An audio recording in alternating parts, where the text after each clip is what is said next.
I began to think about actions of mine in the past, ways that I've done wrong to people. And that was very dark.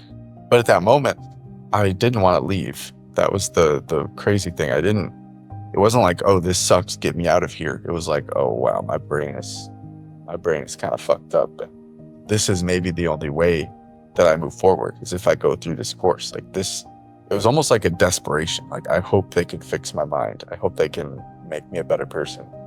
And so that was not a breaking point in terms of quitting. It wasn't like I was close to wanting to leave, but that was challenging. It was hard to go through that, even though I didn't really have a choice. Like, there was no way to escape it.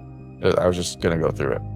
So I take back what I said. Those were the two standout moments. Then there were a couple moments interspersed throughout the week of just kind of like a dull boredom, longing to be done.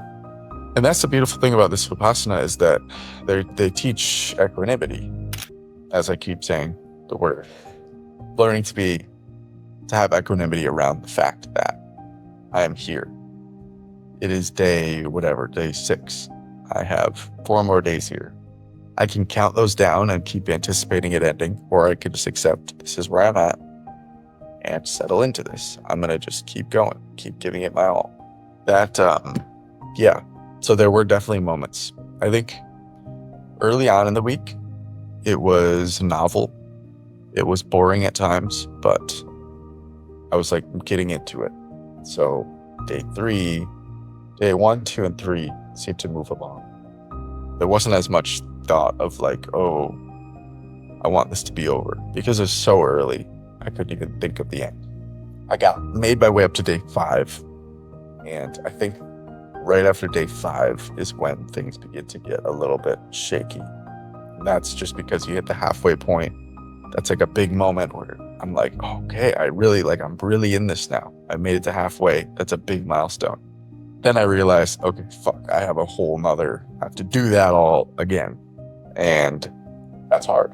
So that's when it's like, I think one of the hardest points is around day 6, in this sense of like anticipation at the end. Similar to fasting though, I realized, and like I said, like the more I can just settle in and just be like, okay, this is where I am. I can anticipate the end, or I can just accept this is where I am. I'll keep moving. That seems to be a much more enjoyable place to be. Then day 7, day 8 come around. It feels like I should be excited because I'm almost done, but then I'm like, the more excited I get, the more I realize like, oh fuck, there's still 2 more days or 3 more days. That's a whole thing. I keep having to bring myself into this moment and be like, I am here now. Like we're here. This is what we're doing.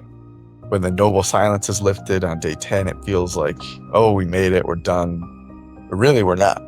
Really, there's still meditation to do. Still other tasks to do. It's not over at all. So throughout, that was just like the biggest. As I kept anticipating it being over, I was brought more and more into the reality that this is not over. You are still here. And even better, this is still an opportunity for you to learn and grow. This is a chance to work. You can work, or you can continue to anticipate the end and basically lose out on this time. I think going into it, that's the best mindset you can have, is there's a lot that you can accomplish here, and make the most of it. Do everything that you can. There was something else with the course that I wanted to talk about. Oh, yes. Okay. So with the schedule, there is a bit of freedom kind of built into it. And they allow you to do certain meditations on your own. So you can do them in your own room. At the center I went to, we each had our own room. We had chairs in the room. So it was a bit more comfortable, like to sit and meditate in the chair rather than having to sit on the ground. And in the beginning, I would do that. Partially out of aversion, like going to the meditation hall seemed harder. I knew I had to like sit there and like, for whatever reason, it seemed a lot harder. Being in my room felt like, okay, I have the clock there. I can like check it, maybe go to the bathroom. That's like a break. That helps split it up in my mind to make it feel shorter. Even though it doesn't actually feel shorter, but like going into it, it feels like that'll be shorter if I have a break. So I would do a lot of them in my room at the beginning. Then the other thing the first one of the day is at 4:30 a.m. And it's also an option. You can go to the hall or stay in your room. And I realized I could just sleep in. Like I could just sleep until breakfast, which is 6:30. No one's going to know. That's an important lesson with doing something like this. And I think for me, it's like been built into my head from like school and all that to like try and find loopholes and take advantage of those. On the first day, I barely slept the night before. I got up on time, 4 a.m. And then after breakfast, we have another meditation. And I was in the hall for a little bit, and then I went back to my room, fell asleep. That was the only time because after that I realized like this isn't something to be, again, like I could find loopholes, but I'm only hurting myself. This entire course, all the servers there, all the teachers there are there for the 20 or however many meditators are there learning this technique. Everything there is for you. The entire course, like the schedule is built with that intention. So I realized that I can try to take advantage of this and like try to, find ways to make it easier for me, but really it's only costing me. So slowly I would add on day by day. I would go to more of the meditations and like stick them out in the hall. By the end, I was doing every single, like the entire meditation schedule I was following in the hall, not doing any in my room. One other piece.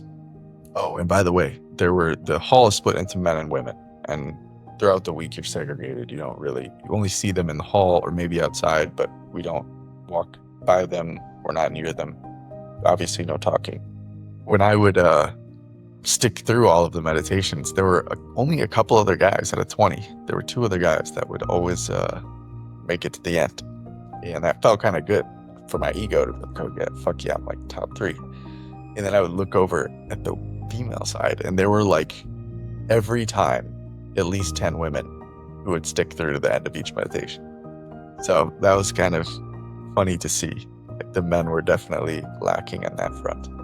One other component though of talking to the teacher for me, and this might just be a me thing, I don't know if other people have the same psychological predilection, but in the early meditations I was noticing that I was checking the clock a lot, and I just had a strong desire to look back and see what time it was, see how much longer we had.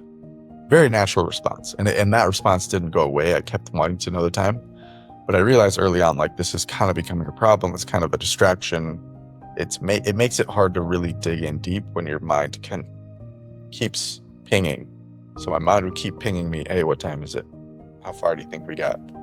And that became more of the focus, and the focus became, how do I get through this? How can I get this to be over? It's a whole craving aversion thing again. So one of the days I signed up to talk with the teacher. I went in there and I asked him about something else, but then I brought this up. And a part of me expected him to just be like, yeah, that's fine. Like, check the clock if you want. And he gave me a very direct answer. It was like, try not to do that. This is a distraction.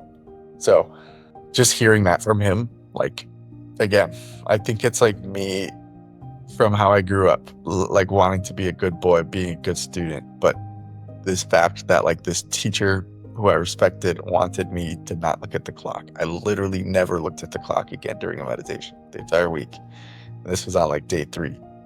So I stuck with it, and like he wouldn't have noticed because he was meditating, his eyes were closed. He wouldn't have known if I did, but I just wanted to be that like perfect example of whatever. So I guess it's just a lesson to know what motivates you, because that shit can be very powerful, and then use it. And yeah, that helped me a lot in those meditations.